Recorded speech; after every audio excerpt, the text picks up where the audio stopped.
Cloudcast Media.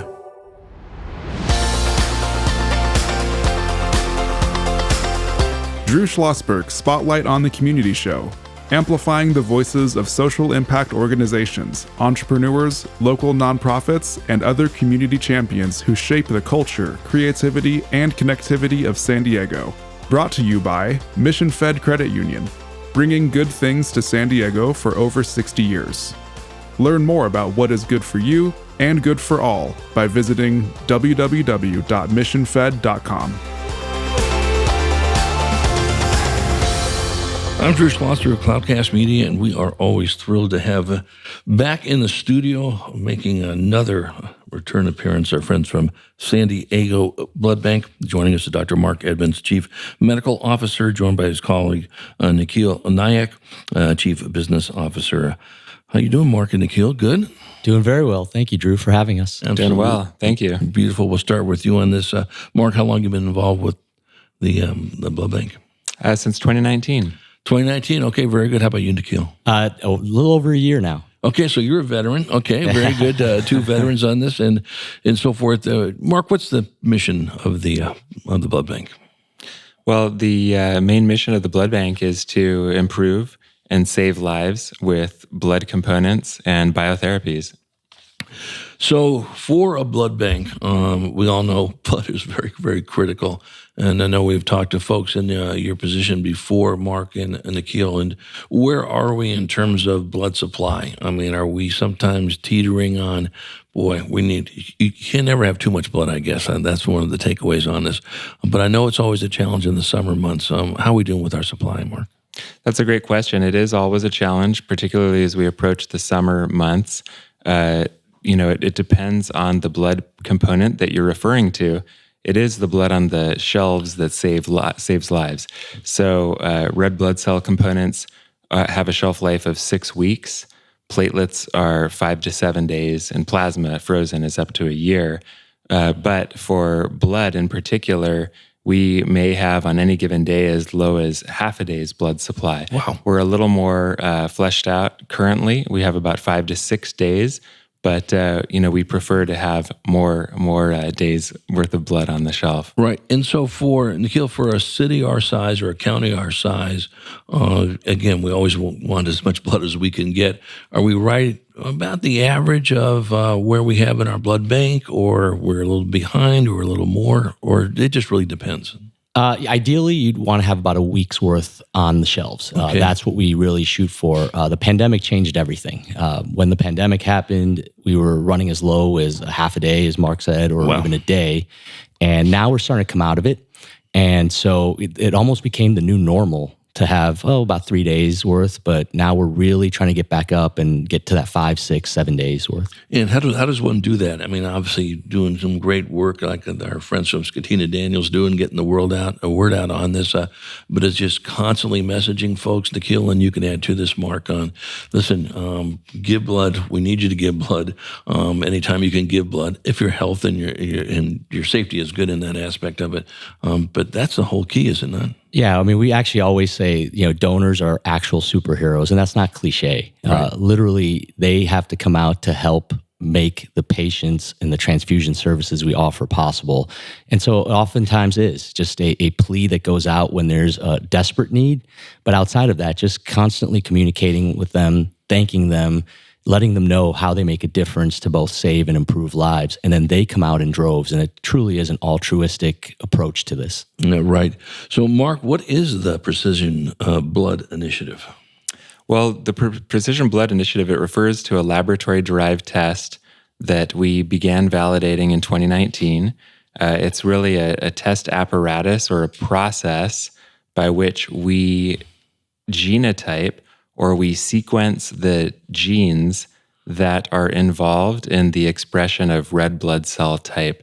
So we actually look at all of the genes that are known to produce the carbohydrates, the proteins, the lipids, and combinations thereof on the surface of the red blood cell that determine blood type and also are involved in immune reactions and compatibility with patients that are being transfused.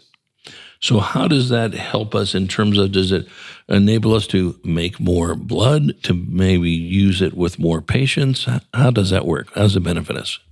Well, there are a couple of benefits with this approach. One is that it allows us to type a far greater number of donors than by any other method that is currently in existence. So we presently are able to test close to 300 samples per run. We're doing one run a week. And at this time, we have typed by this method near 30,000 of our blood donors.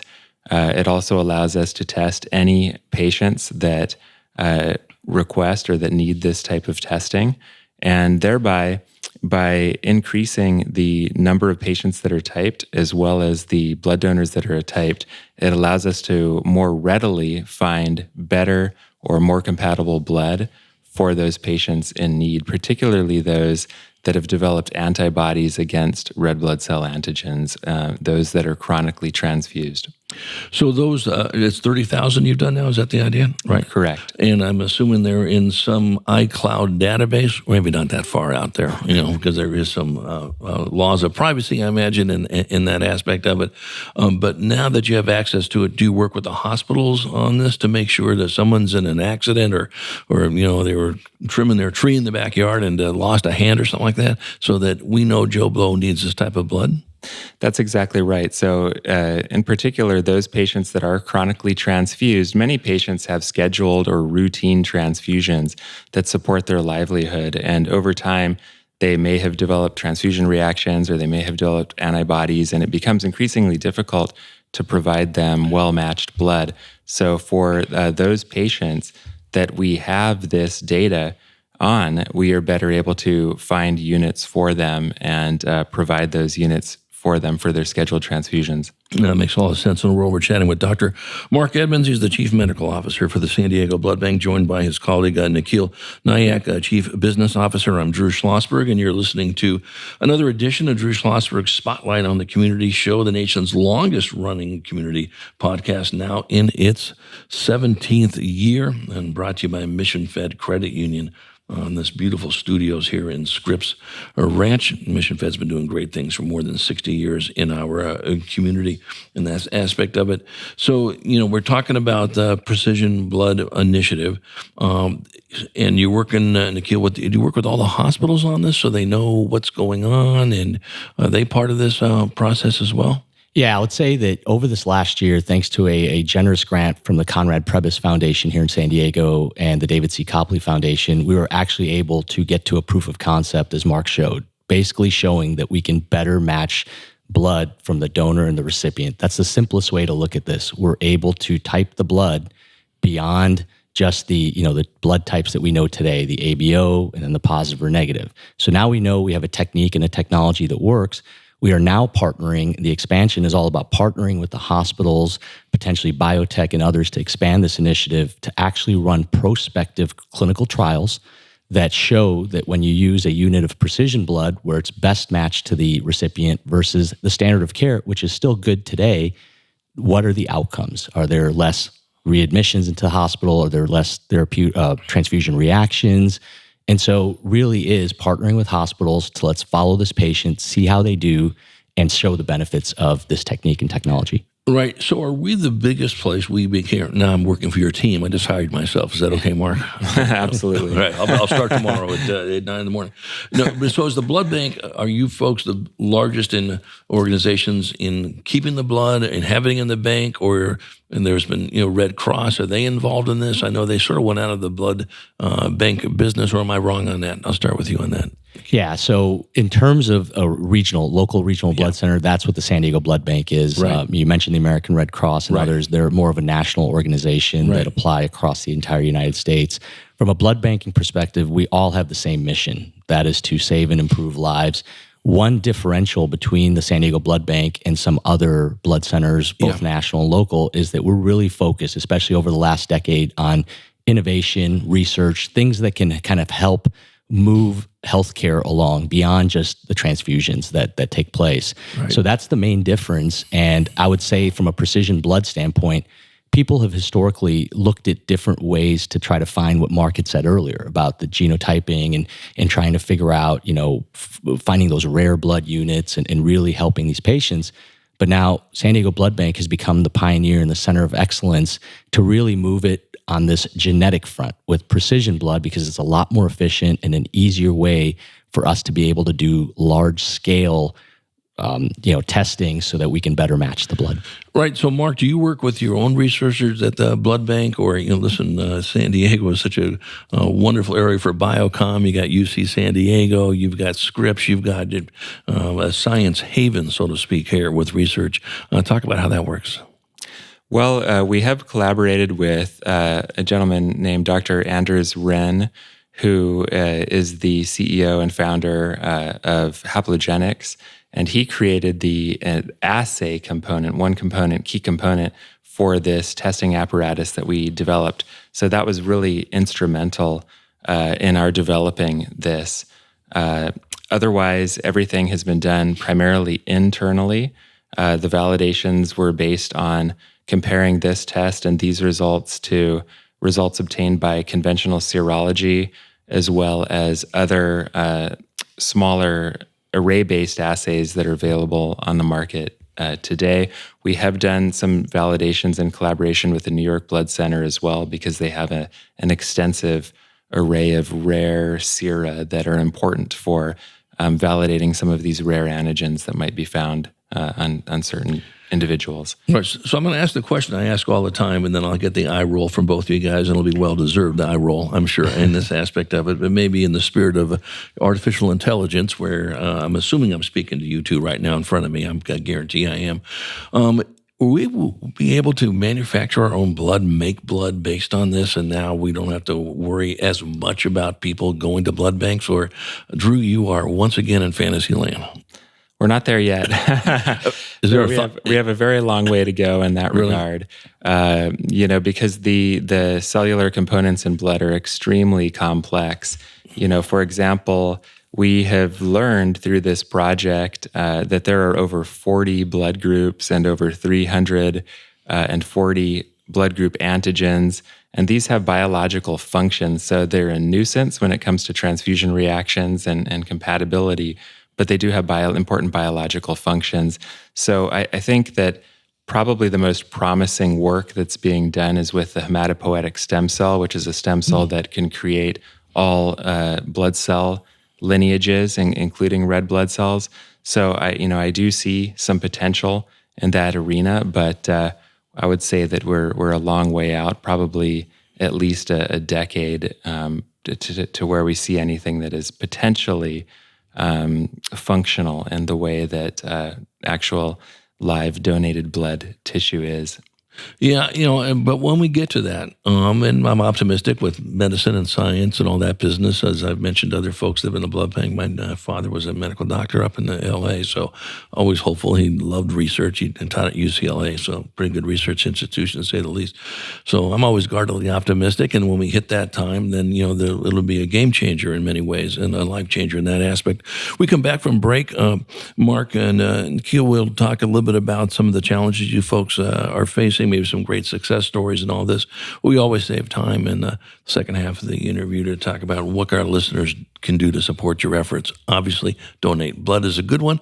What else they can do? They can help with funding and all that. So give some thought to that when we return with Dr. Mark Edmunds, Chief Medical Officer for the San Diego Blood Bank, joined by his colleague, Nikhil Nayak, Chief Business Officer for the Blood Bank. I'm Drew Schlosberg, and you're listening to another edition of Drew Schlosberg Spotlight on the Community Show, brought to you by Mission Fed Credit Union. This beautiful Mission Fed studios in Scripps Ranch. Mission Fed has just been doing spectacular work for everybody in our region for more than 60 years. We will be right back.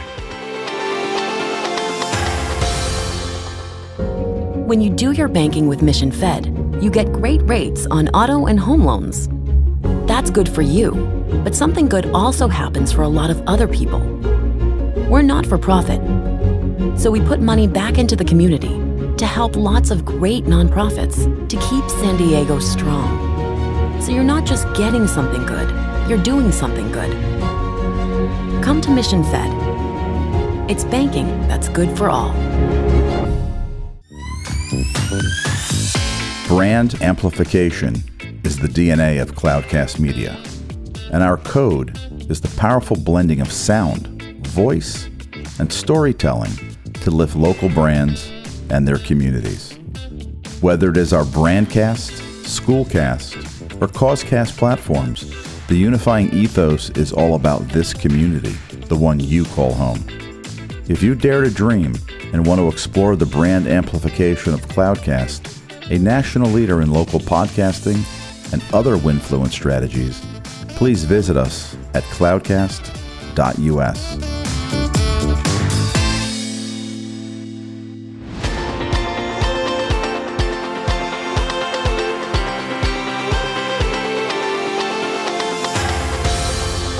I'm Drew Schlosberg of Cloudcast Media, and we are back with our friends from the San Diego Blood Bank on Drew Schlosberg's Spotlight on the Community Show, going now in our 17th year, longest running podcast in the nation, focusing on community here in these wonderful studios in Mission Fed.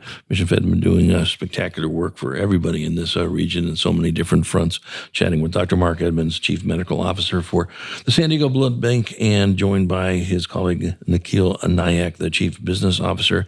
And Nikhil, we were talking right before break about some of the challenges maybe that are faced and what's important for folks. And you brought up something at the break talking about diversity. Explain. Yeah, so I think, you'd asked a question earlier about when we're going to get to a place where people don't need to come in as often. And I will tell you, this initiative actually will require more people of diverse backgrounds to come out. Because as Mark had mentioned earlier, from a genetic standpoint, the more genetically similar the blood is, the better match it is. Right. And the fact is, the more genetically similar people are often from the same ethnic background or racial background. And so today, we do pretty well for the community that we have here in San Diego, but 63% of the donors are Caucasian, roughly about 12% are Hispanic, and less than 2% are Black or African American descent, and very low from the Asian side. And is it a cultural thing? It really might be, and a part of it is for help break that stigma to come out. And oftentimes this initiative with Precision Blood can be a way for us to actually demonstrate this is why you're doing it. Your blood matches are most similar with your community and your family. So you very likely will be helping someone in your own family or in your community when you're better matched with them. Are those numbers similar in other major metros like LA or New York or Chicago, how you just described it? Yeah, each demographic is obviously different in each population, but the San Diego Blood Bank does over-index because this initiative is something that we've been really pushing for over the past several decades to try to get a more diverse blood donor group. And so while the San Diego Blood Bank does really well, it's really important that we get this across the entire nation as well. Right. Now, so do you work in those communities? So then you'll go in and do some marketing pushes in those areas and maybe, in a Filipino area or Indo-Chinese area, whatever the case may be, a lot of Vietnamese or Hmong in Cambodia and so forth, make a big push in that area? How would that work? Yeah, absolutely. I think the first thing we do is really reach out to the community groups that have access to these populations, and we go out there, and oftentimes it's not as simple as let's just get a mobile unit out there and people will come donate blood.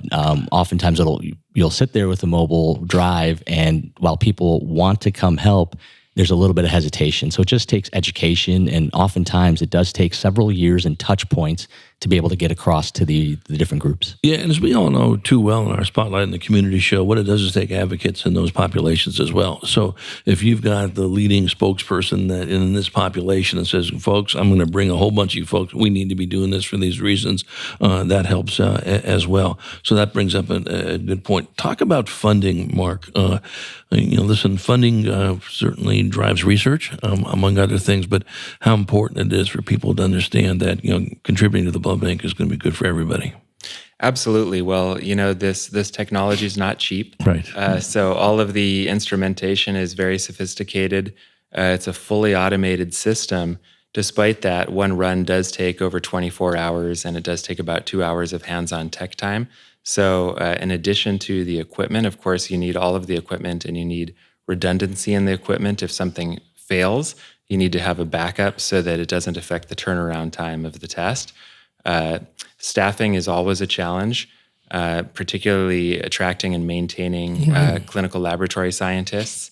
And space, all of this takes a lot of space, and it's pretty tight down there in the lab right now. So we could use some more space as well. And when we have space and staff and the necessary equipment, right now, I mentioned we're doing one run a week. Ideally, we would be doing this Monday through Friday. Right. And this would become real time to where we have tested all of the donors that we have, and any new donors, we're testing real time as they come in as well. And this would also enable us to test donors from other parts of the country as well, to support communities even, with a greater reach than we have presently. Right. How many donors do you have?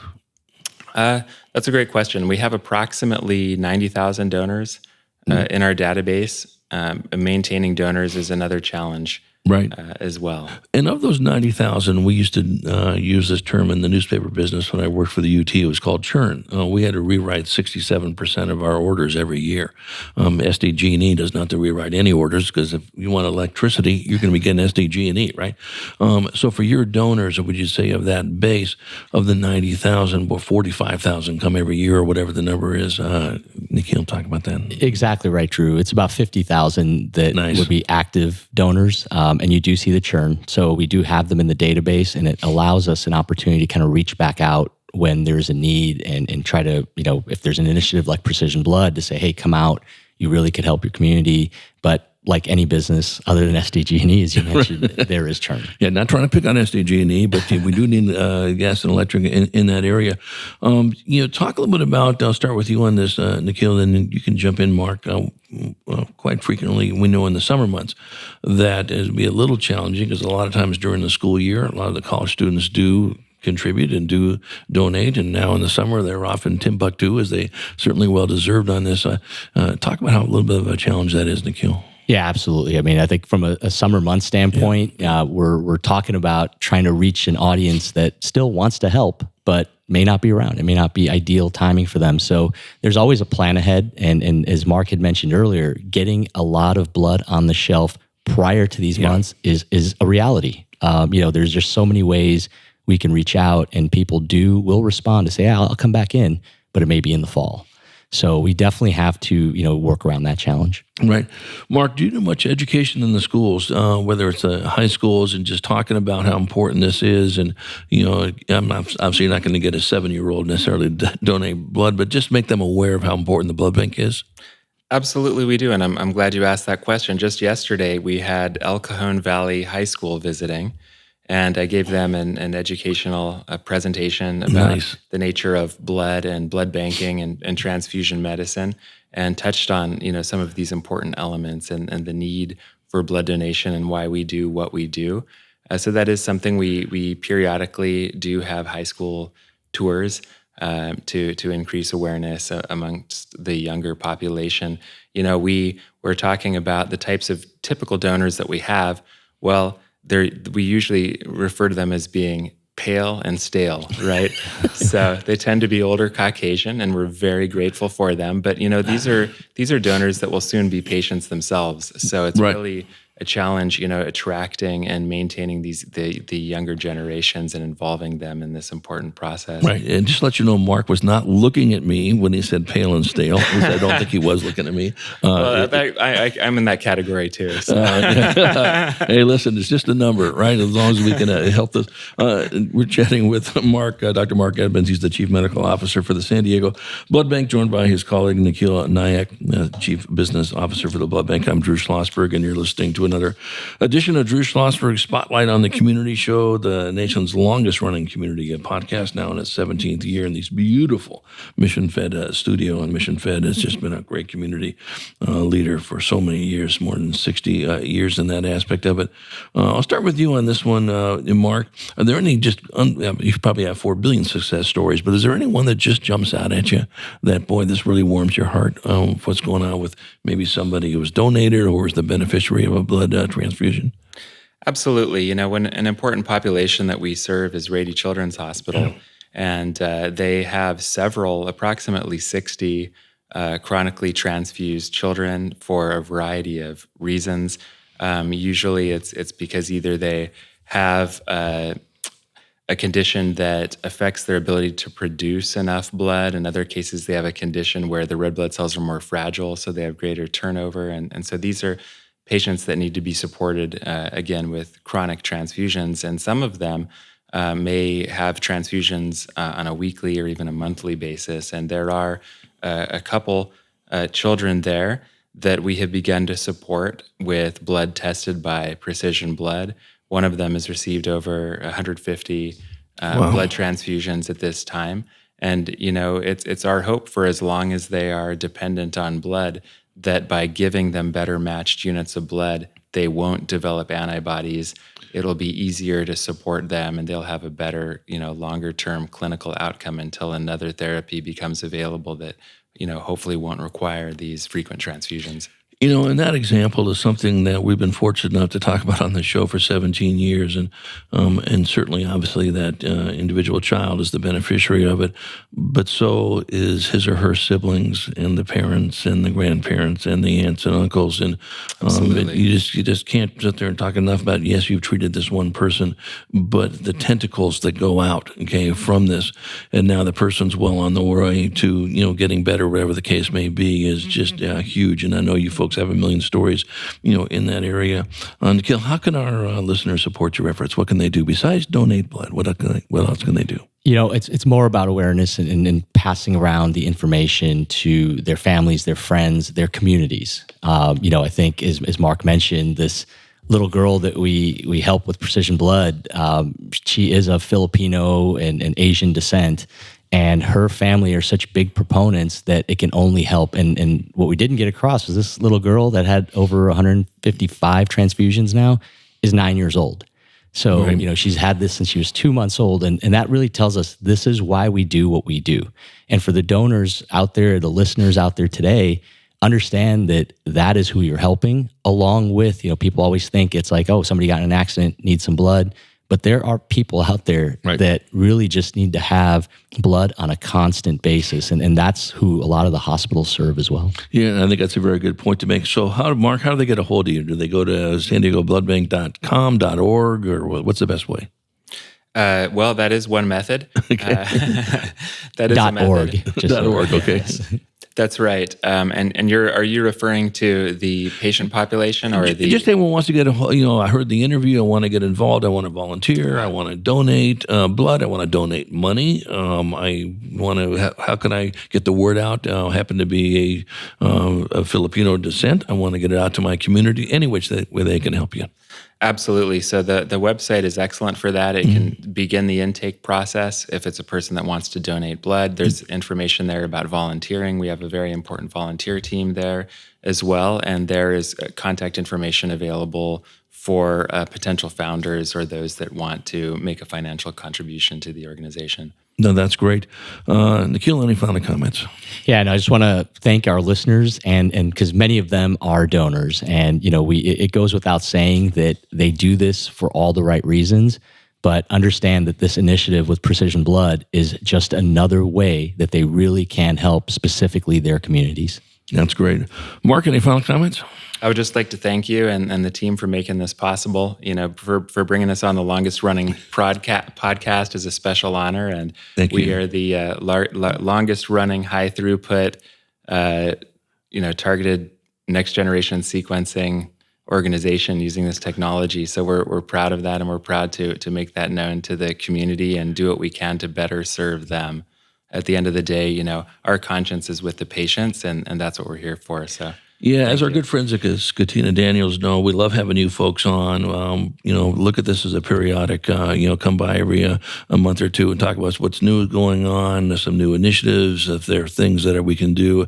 We believe in our Spotlight show as being very consistent, and you got to say it once, you got to say it twice, you got to say it 100 times. So, Dr. Mark Edmunds and Nikhil Nayak from the San Diego Blood Bank, an honor to chat with you folks, and I'm going to look forward to having you back on when you make a return appearance. How's that sound? Sounds great, Drew. Thank you so much. Absolutely, my pleasure. I'm Drew Schlosberg, and you've been listening to another edition of Drew Schlosberg Spotlight on the Community, a show on Cloudcast Media, brought to you by Mission Fed Credit Union, doing spectacular work for San Diegans for more than 60 years.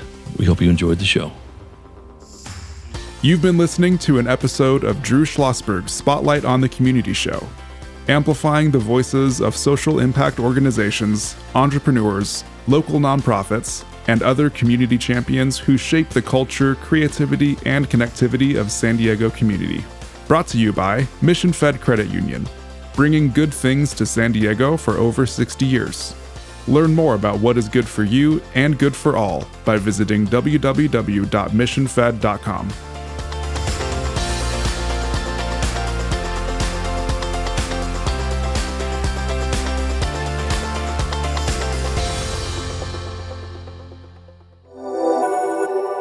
Cloudcast Media.